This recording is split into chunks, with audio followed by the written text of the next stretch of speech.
The only reason people are holding money is for its option value. We don't know what's going to happen in the future. Therefore, what's the answer to uncertainty? Optionality. If I have no idea what's going to happen, I want the maximum number of options to deal with all possible contingencies. That's what money is. That's another thing money is. So if you think of money, sorry, I'm talking my hands here, fixed supply Bitcoin over here, not changing, right? 21 million, but this capital stock, non-monetary capital growing as we trade and produce more and more, this would imply the purchasing power per Bitcoin is growing, right? It's a call option on more and more stuff.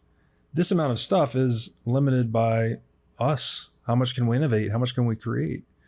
But there's no limitation on Bitcoin itself. And to the point of a Bezos or any individual actor holding an outsized portion of the money supply, that's capitalism. What we have removed, though, is the ability for Bezos, because he has such a large position in the money supply, to change the rules of the monetary network.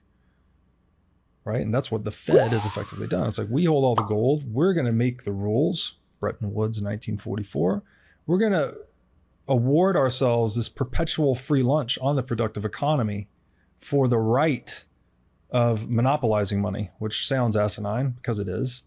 That's not possible on a Bitcoin standard. So the fixity of rules, the unchangeableness or immutability of rules is the bedrock of peaceful and productive cooperation. And you know this, if you sat down at a table to play poker, and if the hand rankings changed every few hands and one guy was deciding, I mean, he would clean everyone out and that would be that. And you would never want to play the game again, right? You would want to go and find another game to play. Poker works as a game because the rules don't change.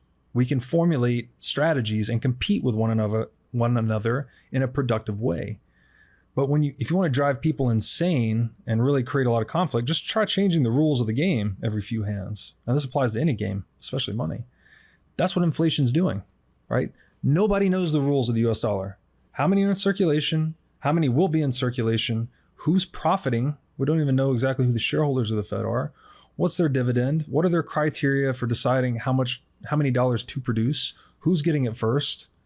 Who's going to be the Fed chair next year? There's all of this uncertainty injected into managing the asset that's intended to be an insurance policy against uncertainty, that it's just oxymoronic in a way. And so Bitcoin, is another way to look at it, is the most certain form of money we've ever had.